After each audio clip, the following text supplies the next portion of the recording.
Hi, I'm Pam and I'm here to talk about retro video games.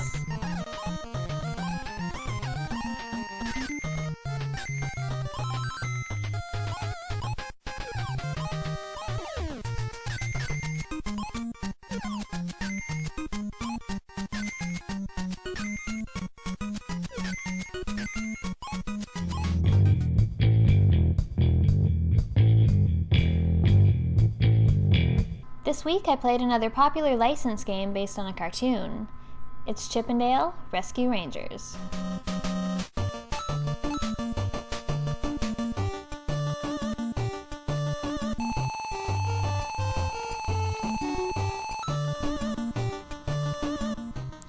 Chip 'n Dale Rescue Rangers was developed by Capcom and released for the NES in 1990.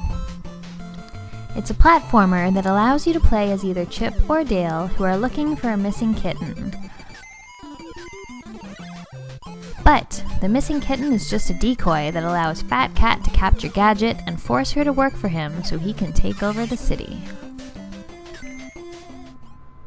I'm starting to get tired of rescuing ladies. I think I need to pick better games.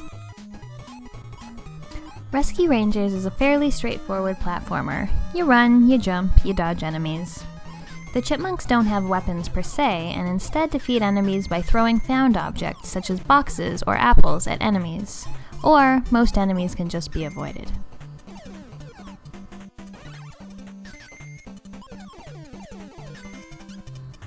There are also environmental dangers like electrical wires or water. You can get hit 3 times before you lose a life, though you can regain health by picking up acorns, and there are a limited amount of continues. There are also a couple ways to get extra lives by collecting certain amounts of stars or flowers. Though I find the visuals in this game sort of mediocre, if you were ever a fan of the cartoon, the soundtrack should put a smile on your face. There's no case too big, no case too small. When you need help, just call Chip 'n Dales. There are a total of 11 levels in the game, though you only need to do 8 of them to get to the end. Each level wants to remind you that you're a tiny little chipmunk. Whether it's putting you against a backdrop of stacks of coins or having you scurry over desks, the levels keep with the themes of the cartoon. There's only one real power-up in the game. If you find Zipper, he'll fly ahead and make you temporarily invulnerable. There's not a whole lot of variation in the gameplay. You run through levels, you pick up objects and throw them. Later levels add some new things: conveyor belts and fans that impact your speed, switches and taps you need to turn on and off to proceed.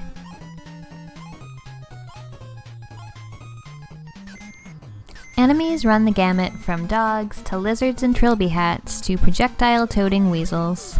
Each level ends with a boss fight, and though the appearance of the bosses are varied, the way you beat them stays the same. There's also a small bonus round after each level where you can pick up some extra flowers and stars.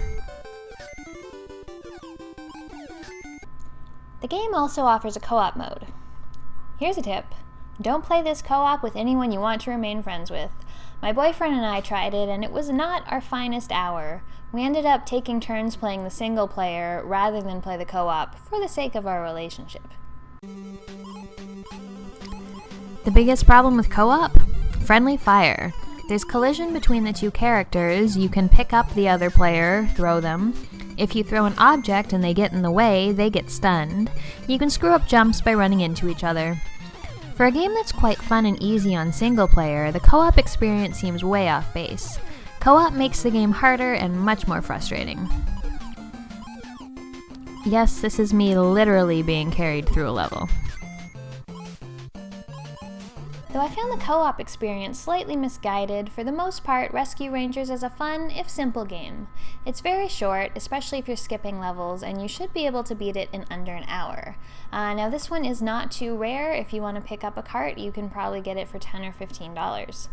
There is also a Rescue Rangers 2, which came out much later in the console's life cycle, and this one is a lot more rare and expensive, though the gameplay is pretty much the same.